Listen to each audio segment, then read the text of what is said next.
Salut à tous, c'est Samuel, nouvelle vidéo aujourd'hui du Queen Studio, de l'Iron Man, licence Avengers et Iron Man Mark 7, échelle 1 tiers. Si mes souvenirs sont bons, je pense que c'est la première 1 tiers Queen Studio qu'on fait sur la chaîne. Si je venais en avoir fait d'autres, vous me le direz dans les commentaires, mais pour moi, j'ai fait que du 1 quart et que du 1 demi actuellement, et en plus en Iron Man. Je vois pas d'autres 1 tiers. Cette ligne, elle est donc du premier film Avengers. Il y a actuellement 2 personnages sortis en précommande. Celle-ci, déclinée en 2 versions. Version clean, version battle damage. Le choix a été dur pour moi, mais j'ai enfin tranché sur la version clean que je vous présente aujourd'hui. En conclusion, il y aura une partie débat sur la statue, sur la licence, sur Queen Studio et sur pas mal de choses. Donc si vous voulez, eh bien restez avec moi jusqu'à la fin de la vidéo. Je pense que ça peut être intéressant. Cette statue est constituée de 2 boîtes, celle-ci et une autre que je vous montre tout de suite après. Celle-là, au niveau du format et du poids, ça va. La deuxième, c'est intransportable. Le deuxième carton est le carton de la base. La base fait plus de 30 kg. Elle est insoulevable. Vraiment. J'ai hâte de déballer pour comprendre pourquoi c'est si lourd à l'intérieur. Je remercie Queen Studio de l'envoi rapide de la statue. Je précise comme d'habitude que j'ai eu une remise sur la statue pour vous la présenter. Elle n'a pas été offerte gratuitement. Les statues à 2600 €. C'est rare que les compagnies vous les offrent. Par contre, en partenariat, en transparence, j'ai toujours une remise sur les produits. Elle vient directement de chez Queen Studio, donc ne vous étonnez pas si vous n'avez pas de nouvelles de Derive Store en Europe pour le moment sur cette statue. C'est logique, elle vient de sortir en Asie. Attendez à mon avis milieu de l'année pour avoir la vôtre. Je ne présenterai que la version régulière sur la chaîne. Je ne prendrai pas le doublon avec la version Battle Damage. Aucun intérêt d'avoir 2 fois la même statue, juste avec un paint différent. Une différenciation également dans la tarification, mais on en parlera en conclusion. Allez, vous savez que je n'ai pas été très tendre avec Queen Studio sur les statues du passé. Ça fermera la bouche à certaines personnes qui disent qu'on dit que du bien quand c'est en partenariat. Non, que ce soit la Pepper, la Mark 50, les 1,5 et autres, on les a à chaque fois détruites. Pourquoi? Panel lining qui débordait, paint pas top à certains endroits et un système de light-up éclaté au sol. J'espère que celle-ci échappe à la règle, qu'on va avoir un beau paint, un beau panel lining et également un light-up, parce que c'est l'intérêt également de cette statue, c'est qu'elle a un light-up de ouf. Transparence comme toujours, si c'est éclaté, je vous le dirai, et vous voyez également que ça n'empêche pas les compagnies qui savent se remettre en question et qui savent accepter la critique constructive de continuer les partenariats et de continuer à envoyer des statues à prix remisé. Comprendront ceux qui veulent comprendre. Alors, on y va. Queen Studio Infinity Saga, la Mark 7 représentée ici devant, et puis les licences. Queen Studio sur le côté et de profil, on retrouve la statue. Très joli visuel de boîte, bien imprimé, pas pixelisé. Queen Studio juste là, et en dessous, on n'a strictement rien. Je la manipule comme ça parce que j'ai déjà sorti le polystyrène. Le deuxième, que je manipule facilement parce qu'il est vide, reprend à peu près la même chose dans un autre format plus cubique. On a l'Iron Man, même chose, Queen Studio. On retrouve le casque de la Mark 47, Queen et puis Queen. Allez, je vous montre ce qu'il y a à l'intérieur lorsqu'on ouvre, eh bien, le packaging, on retrouve le manuel d'instruction qui est, mais alors, ultra quali. Vraiment, on a rarement, oh oui, c'est super beau. Je vous le feuillette là devant, vous le voyez. Donc, on a des illustrations très design de la statue Damage et Battle Damage. Et puis, eh bien, l'assemblage où les éléments se mettent, comment l'assembler et le tout team. Petit livre énorme à la Queen Studio InArt. Gros livre, vraiment très qualitatif comme on avait eu avec le T800 et comme on a également chez les amis de chez InArt. Le certificat d'authenticité, il est ici. Il y avait 299 exemplaires uniquement. Je vous offre mon cœur. Pour ceux qui ont la ref, on va pas faire le salut romain de Elon sur cette vidéo. 299 exemplaires, bah c'est très bien, c'est une petite limitation, ça fait un produit collector qu'on va pas retrouver soldé ou qu'on va pas retrouver non plus, eh bien bradé sur les réseaux en vente, tant mieux, ça redonne des lettres de noblesse au mot collection. Donc il y a le petit speech habituel, les petites signatures, et pour l'exposer pour ceux qui aiment, il y a également cet énorme plexi transparent avec les petits clous et autres pour venir le poser. Moi, je pense que comme je vais l'exposer dans ma ligne JND, parce que vous allez voir qu'il y a une particularité qui va bien se caler avec la ligne JND, je mettrai le certificat derrière la statue sur le mur, et puis également le poster ATX qu'il est en train de me réaliser, Avengers derrière. On passe sur le contenu. Je vous montre ce qu'il y a à l'intérieur du packaging. Sur le premier étage, voilà comment ça se présente. Je vous enlève toutes les protections. Voilà, les éléments dans le premier carton, donc on retrouve Ironman et les différentes parties d'armes un petit peu partout. Il y a une grosse alimentation pour la base, donc on n'est pas sur du 5 volts, sur de l'USB. Bon, pour le moment, en tout cas, ça m'a l'air d'être plutôt propre à voir de près. Le deuxième carton, le voici. Donc c'est bien ce que je vous disais, c'est cette énorme base qui pèse 30 kg. Même chose. Et voilà ce que ça donne. Donc il y a plein de petits cailloux à assembler, mais je ne vois pas spécialement où parce qu'il n'y a pas de pegs, donc je vais comprendre avec le manuel. Deux plus gros et puis cette énorme base avec ce nuage qui, je vous l'avoue, là, comme ça, sous les yeux, est quand même assez moche, mais je pense que tout l'intérêt va être forcément illuminé. Allez, voilà le contenu, on est parti pour le montage. Commençons par cette base, je vous montre pas ce qu'il y a en dessous, il est juste marqué Avengers, Queen, la limitation, c'est insoulevable. Je vous le répète, 30 kg. Juste pour ça. Donc prévoyez un meuble qui supporte du poids si vous avez acheté la statue, parce que ça pèse vraiment très lourd. Alors on se détaille cette base, voilà pourquoi j'ai voulu cette Mark 7. Je voulais une Ironman dans ma collection. J'ai déjà le buste de Robert Downey Jr. et la vidéo arrive bientôt pour tout le monde. Vous allez pouvoir enfin la déguster. Mais en statue 1/3 qui, je vous l'ai déjà dit, est pour moi l'échelle la plus représentative d'un personnage, la taille, personnage complet, et puis facilement casable, plus facilement casable qu'une 1/2 dans une collection. En Ironman, il n'y avait rien. Et quand Queen a dégainé cette précommande, je me suis laissé le temps de la réflexion, parce que forcément, les Ironman reçus du passé, c'était pas quelque chose qui me laissait un bon souvenir. Quand j'ai commencé à voir les premières réceptions Asie, il y a quelques semaines, j'ai décidé d'enfin l'acquérir, et elle ira très bien dans ma ligne. Elle est de la même hauteur que mon Superman Henry Cavill également. Petit affrontement Marvel versus DC. Donc c'est une base qui me plaît énormément. Très premium, très muséum. Ils ont reproduit la même base pour Aragorn en 1/3. On a également la même base pour le Hulk. Donc je pense que tout ce qui va être 1/3 muséum prestige, on va appeler ça comme ça, vont avoir cette homogénéité dans les bases. Merci Queen Studio. On a par devant ce que beaucoup apprécieront par rapport à la concurrence, justement, une plaque métallique avec en relief Avengers Iron Man Mark 7 qui est gravée. Chez la concurrence, on a un truc qui est noyé dans le noir laqué et pas très lisible. Ici, ça l'est et ça fait très musée aussi. Par-dessus, on a cet énorme diorama qui est planté sur le sol. On peut faire un tour à 360 degrés. La fiche va se trouver vers l'arrière et le bouton est juste ici. Question du bouton.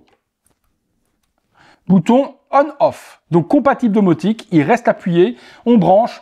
Tout ce qui va être Google Home, etc., la demoiselle de Amazon, quand vous allumerez votre collection, votre statue va s'illuminer. Forcément, s'il n'y a pas de pile à mettre dans le Ironman. Je vois un énorme connecteur au niveau du pied, donc je pense que tout s'allume, aussi bien Ironman que la base, uniquement sur le bouton. Et ça, ce serait une révolution, parce qu'actuellement, on ne l'a pas eu chez Queen, même dans les 1/2, il faut des piles dans les mains, il faut des piles dans le casque, il faut des piles dans le torse, il faut des piles partout. Là, si c'est le cas, là, c'est le banger absolu parce que cette base, je vous mens pas que quand je la vois comme ça, c'est ultra moche.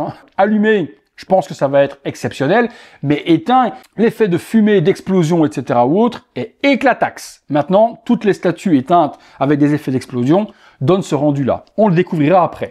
On a plein de rochers tout autour, des morceaux de poutrelle, qui sont là en train de sortir. Également ici, un gros morceau de rocher, et ils aiment bien mettre des petites barres de renfort qui sortent. Et puis, sur l'arrière, des petits dégradés de fumée, noir, orangé, jauni ici sur l'intérieur. Là, on a la propulsion du pied d'Ironman qui décolle ou qui atterrit. Je pense plus qu'on est sur Ironman qui atterrit. Et quand je vais le poser, je vous parlerai de la selle, vous me direz si c'est celle-ci. On a après, plein de petits cailloux comme ceci. Donc, on en a tout plein. Voilà, vous voyez, j'en ai là, en veux-tu, en voilà. Et dans le manuel, ils nous disent que c'est juste pour habiller le socle. Donc on va les poser tout autour pour habiller la partie noire qui est sans cailloux ici par devant. Je regarde ça après. Il y a également celui-ci et celui-là vient masquer juste là devant le bouton. Donc pour ceux qui voudront pas utiliser de la domotique, il faudra retirer le bouton, allumer, éteindre et le remettre. Très bien de le masquer.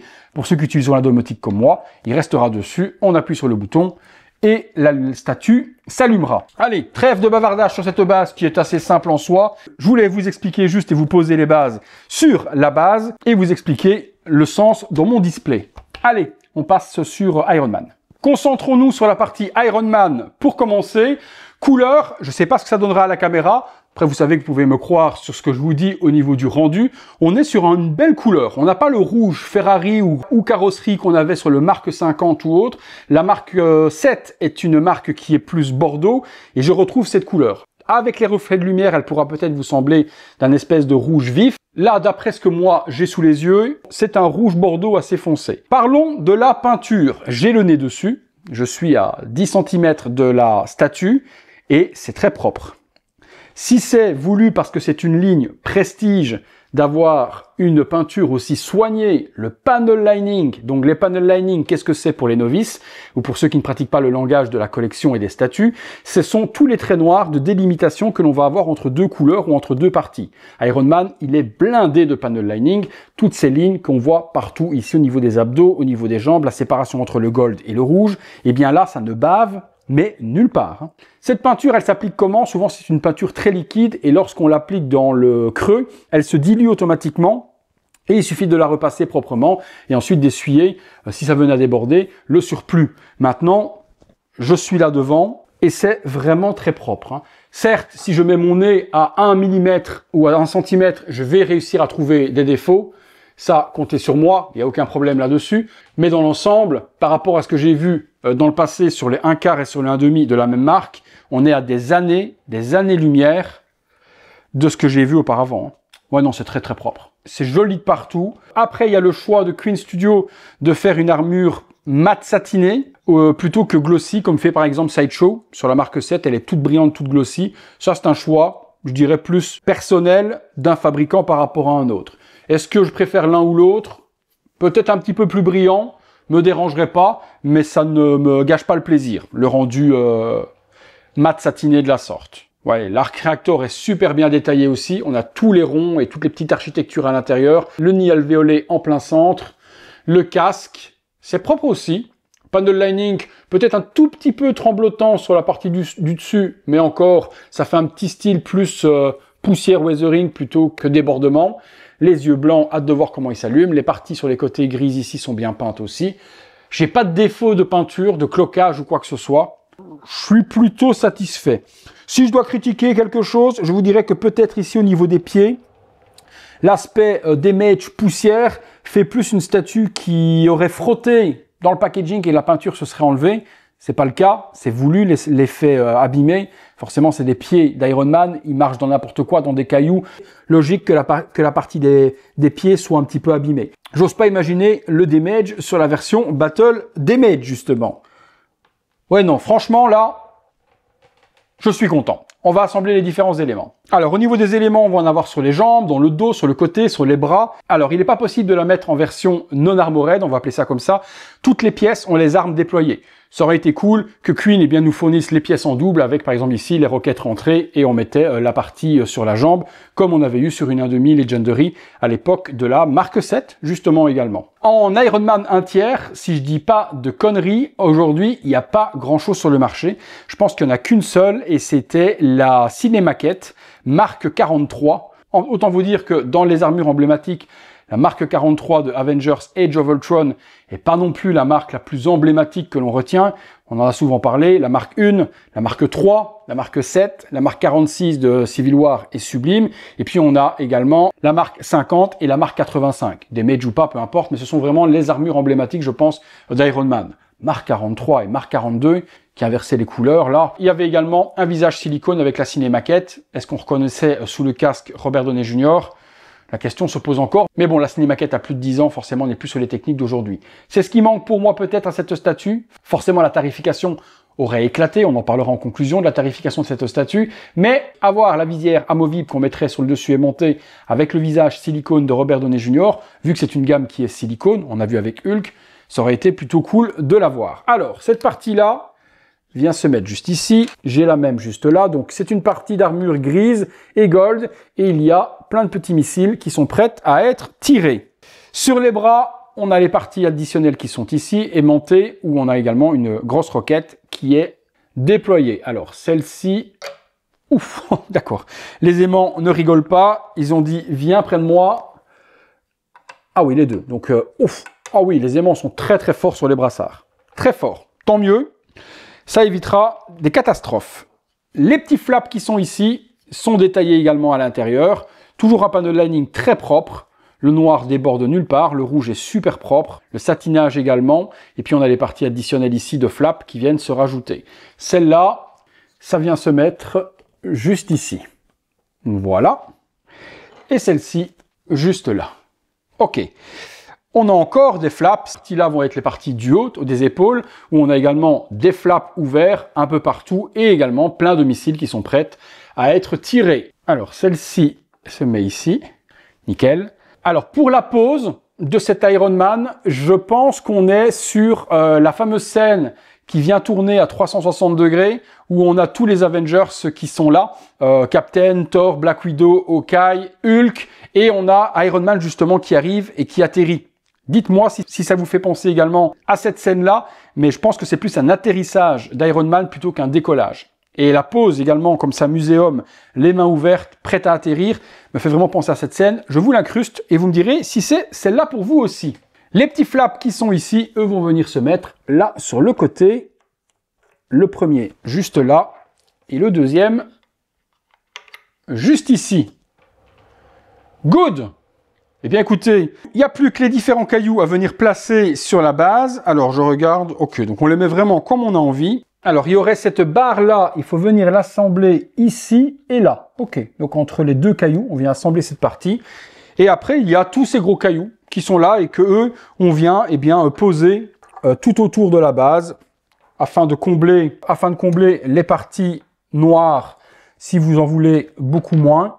OK, donc il y en a vraiment qui sont prévus pour, c'est plat à certains endroits. Donc on vient habiller la face de devant comme bon vous semble. Il n'y a pas spécialement d'importance sur les cailloux. Voilà, vous les mettez vraiment comme vous avez envie. Moi, je les arrangerai forcément beaucoup plus joliment dans mon display, mais ça donne déjà un petit aperçu. Celui-là, je ne le mets pas pour le moment parce que j'ai besoin du bouton pour voir le light up. Donc on a une prise d'alimentation comme celle-ci. Donc on n'a pas du tout de câble USB 5 volts pour l'alimentation. C'est carrément une alim avec une prise américaine. Donc je vais y adapter un adaptateur européen et c'est du 12 volts pour l'alimentation de l'Iron Man, non pas du 5. Voilà, donc il faut juste ce petit adaptateur-là qu'on met dessus. Je regarde, c'est du 110-220, donc aucun problème. Sur une prise européenne. Vérifiez toujours bien qu'il est mis 110-220 sur vos adaptateurs. S'il est mis que 110, n'envoyez pas du 220 ou vous allez griller votre statut. Il va forcément y avoir beaucoup plus de voltage qui va arriver. Merci, au revoir. Donc à toujours vérifier. Bon, alors, en général, ils les font pour que ce soit compatible avec le monde entier. Mais on n'est jamais à l'abri d'une surprise sur une marque chinoise ou autre, inconnue ou autre, qui nous fasse ce genre de petite mauvaise surprise. Bon, reste plus qu'à voir si le light-up s'allume. Si ça s'allume pas, ben je pense que je retire Iron Man et que je m'assieds carrément sur la base. Donc vous voyez cette partie-là, je m'assieds dessus. Là, certaines personnes sont en train de se dire, pourvu que ça s'allume pas, pourvu que ça s'allume pas. Allez, bouton. Ouh. Ça s'allume. Je n'ai pas vu devant. Oh, ça s'allume. Ah oui, les mains. Bon, ben ok. Donc là, petit bouton, on le recache. Tac là. Là, les mains, à l'intérieur, les deux mains. Le pied avec le propulseur ici s'allume. L'arc réacteur s'allume. Les yeux s'allument. Le tout sur un bouton compatible domotique. Perfection. Merci Queen Studio. On n'en demandait pas plus. On n'en demandait pas plus. Ah ouais, ça s'allume au pied. Donc l'effet de fumée, forcément, illuminé, prend tout son sens. Ouais, ça c'est propre. On a bien la noirceur à certains endroits. Ici, c'est bien tout noir également au niveau du gros rocher, avec la fumée, justement, de l'atterrissage. Ouais. Ah ouais, c'est quand même une P8 de statut. Hein. Ouais. Là, je suis dans la merde. Vous êtes en train de vous dire pourquoi je suis dans la merde? Ben, c'est assez simple. Pourquoi je suis dans la merde? Parce que j'avais pas prévu d'acheter le Hulk, mais pas du tout. Mais là, la ligne Avengers 1 tiers, à condition, et ça c'est le problème de tous les fabricants, qu'ils continuent la ligne. Parce que Queen Studio, je vous rappelle que vous avez la marque 85 1/2, la Captain America 1/2. On devait avoir Thor pour avoir le trio, le Big Three de Avengers Endgame. On n'a jamais eu le Thor en 1/2, quoi. Donc là, on se retrouve avec deux personnages orphelins du troisième. Je ne demande pas à avoir Thanos en 1/2, ça aurait été ouf. Mais bon, au moins le trio, voilà. C'est comme si on avait Jordan et Pippen et qu'on n'avait pas Rodman. À un moment donné, il en manque un. Donc il faut au moins il faut continuer cette ligne et les avoir complets. C'est là où est ma crainte, c'est que Hawkeye, qui irait mettre plus de 2500 balles dans un Hawkeye? Bon, moi. J'ai mis 2700 € dans le personnage de Old Boy, c'est pour vous dire. Et j'ai mis la même chose dans les personnages de Squid Game de chez JND, c'est pour vous dire. Donc je les mettrais forcément pour avoir la ligne complète, mais ce serait une très petite limitation, peut-être 100 pièces pour Hawkeye. Black Widow, aucun problème, les gens achètent. Captain, là on vient sur un problème aussi sur Captain, parce que Captain America, ouais, oui, il est badass, mais est-ce qu'il est badass dans son costume Avengers premier du nom? On a plus l'impression d'avoir un cosplay qu'un vrai personnage super-héros comme on a dans Endgame. Je vous dirais non, les costumes qu'il a eu après Avengers premier du nom sont tous magnifiques. Mais le costume et surtout le masque, le casque du Captain dans Avengers, il faudra vraiment qu'il lui donne une pose vraiment ultra badass, mais de ouf, pour donner de la prestance au personnage, parce que sinon ça va être compliqué, quoi. Donc je ne sais pas où va Queen Studio sur cette licence. Je vais réfléchir pour le Hulk du coup, parce que quand je vois ce qu'ils ont fait sur cette ligne Prestige entière, et avoir vu le Hulk prototype, je me dis que ça va être ouf, mais il faut la suite, quoi. Thor, ça va encore, il avait un look plutôt cool. Black Widow, elle avait une combinaison normale. Rookin, ça allait, même si ça fait très old school, hein, quand on a revu la scène là où il atterrit et on voit le pivot à 360 degrés, ça fait très old school le premier Avengers. Mais j'ai des doutes sur la team complète ou un tiers. Auquel cas, celui-ci en one shot est parfait. Moi, à la base, c'est ce que je voulais. C'est un Iron Man, un tiers dans ma ligne de film, et celui-ci peut se suffire à lui-même pour le film dans ma ligne. Si maintenant Queen décide de faire la suite, avoir l'équipe complète, c'est vraiment le top. Allez, je vous montre la statue dans le noir. Merde, comment on dit les gens qui aiment le noir? Les obscurophiles? Ou c'est les gens qui ont peur du noir, peut-être, les obscurophiles? Les statues obscurophiles? Soit, dites-moi dans les commentaires comment on dit ceux qui aiment le noir. Il y a obscur quelque chose, c'est obligé. Allez, on éteint le tout. Allez, je vous filme ça dans le noir. Hop, on allume. Voilà ce que donne la statue. Comme ça, vous aurez vu également le rendu. Là, je suis dans le noir de chez Noir. La pièce est complètement éteinte et vous voyez que le light-up est quand même ultra puissant. Si on fait un petit close-up dessus, on a vraiment l'impression d'avoir ce rendu de fumée et de feu sortant du propulseur. C'est sublime, hein. Franchement, sublime. Et puis, la même chose. Hop, on va avoir l'arc réacteur juste ici qui va s'illuminer également. Les petites mains reflètent aussi puisqu'elles sont illuminées de chaque côté. Et même, ce que je vous disais, regardez, le pied avec le propulseur s'illumine. Alors, une chose que j'ai pas regardé, c'est les dimensions. À savoir que dans mon display que j'ai là, je n'ai que 89 cm de haut. Alors, ah ben je l'ai dans mon cul. Je peux pas le mettre où je voulais le mettre. Merde. Ah ouais, non, il rentre pas. Ah non, il rentre pas. Ah non, j'ai 4... Ah non, il rentre pas. J'ai 89 et il fait 90 de haut. Hein. Oh! Oh! Oh merde! Oh merde! Oh merde! Ah, j'ai pas pensé à ça. Bon, c'est pas très grave en soi. De toute façon, cette ligne-là, à un moment donné, elle va être pleine. Il va falloir que je les mette des statues ailleurs. Donc, je pense que de toute façon, il a derrière. À un moment donné, ça va être habillé. Donc, lui, il va partir. Le Predator qui est là, il est vendu, il va partir. Donc, je pense que l'Iron Man va trôner ici à la place du Predator quand il va partir. Mais je voulais mettre mon bus Predator là. Bon, soit ça, c'est des histoires de display. Ça ne vous intéresse pas plus que ça. C'est mes petits problèmes à moi. Je trouverai toujours bien où la mettre. Elle peut aller là aussi également sur le petit meuble que vous voyez juste là sur le côté. Avec le poster Avengers là, juste au-dessus où il y a Red Sonja. Je peux encore trouver. Mais je pensais vraiment en attendant que dans ma ligne JND, là, il y avait une place à côté d'Indiana Jones qu'il aurait pu fitter. C'est pas le cas. À étudier pour le nouveau display. Ça, c'était une surprise à laquelle je ne m'attendais pas.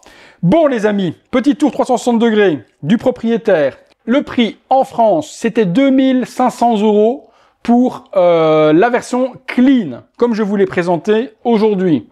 La version Battle Damage était à 2700 €. Il y avait plus de travail sur la peinture, sur le damage, etc. Donc un petit peu plus cher. Est-ce que c'est cher? Le prix actuel, sans silicone, 2500 balles, la statue full résine, oui quand même.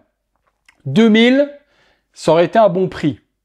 Maintenant, on est dans les prix d'aujourd'hui. Mais à 2500 €, j'aurais aimé que la visière s'ouvre et qu'on ait le visage silicone à l'intérieur de Robert Downey Jr. Surtout que, on va dire, il n'y a pas si longtemps que ça, il y a 2 ans, 3 ans en arrière, à ce prix-là, on avait une 1,5. Mais bon, les choses évoluent, le marché évolue, petite limitation également, on peut pas tout avoir, on peut pas avoir 299 exemplaires et une statue à 1999 €. Si on la voulait en dessous de 2000, il aurait fallu en avoir 500, et on sait ce que c'est, 500, c'est dépréciation du produit, des produits soldés, des produits bradés sur les groupes parce que les personnes ont besoin de vendre pour X ou Y raison. Donc moi je dis, un prix plus haut pour une petite limitation, ça me va bien. Mais j'aurais aimé quand même le visage de Tony en dessous du casque. Vous me direz ce que vous en avez pensé de cette statue, les amis. Est-ce que vous l'avez précommandé? Je pense pas que vous l'ayez déjà reçu. J'ai vu aucune réception en Europe de ce Iron Man Mark 7, 1/3. Donc, est-ce que vous l'avez précommandé? Si oui, vous me dites ça dans les commentaires. Si vous l'avez pas précommandé, malheureusement, c'est sold out dans les 2 éditions. Forcément, l'imitation oblige, c'est sold out. Et ceux qui diront, j'ai attendu que ça sorte pour en acheter une ou je vais attendre les soldes pour en avoir une, eh ben, vous n'en aurez pas parce qu'elles sont toutes vendues. On revient sur ce que j'ai dit. N'en déplaise à certains que j'ai lu ici ailleurs, suite à la vidéo que j'avais fait sur TikTok en disant est-ce qu'il fallait précommander ou pas, mais c'est encore une preuve, voilà, que ceux qui n'ont pas précommandé celle-ci et qui vont la vouloir vont devoir se tourner vers le marché secondaire, et bien de la spéculation, où ils vont devoir payer la statue, plus de 3000 balles, pour l'avoir. Je ne dis pas qu'il faut tout précommander. On a déformé ce que j'ai dit dans la vidéo TikTok que j'ai fait sur les précommandes et sur YouTube également. J'ai fait un petit short. J'ai pas dit qu'il fallait tout précommander n'importe comment. Il faut sélectionner ces pièces et quand vous avez envie d'une pièce en particulier, que vous êtes sûr que vous la voulez, que vous allez pouvoir assumer votre précommande et autres, là, sécurisez-en une parce qu'au moins vous l'aurez.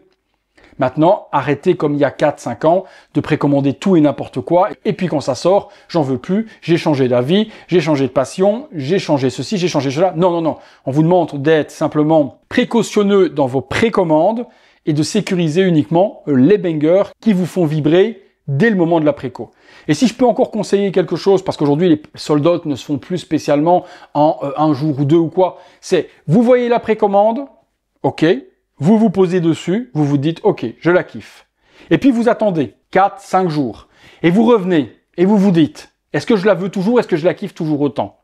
Et si c'est le cas, vous passez votre précommande. Il ne faut pas non plus se laisser tenter par l'achat impulsif et par la hype, de la précommande et de l'annonce où, waouh, sur le moment, on a envie de cliquer tout de suite et après on regrette. Non, faites ce que je vous ai dit. Faites ça. Vous regardez, vous vous laissez 5 petits jours de réflexion, vous revenez dessus. Si la hype, elle est toujours autant quand vous la voyez, vous vous dites, ah ouais, je la verrai bien dans ma collecte.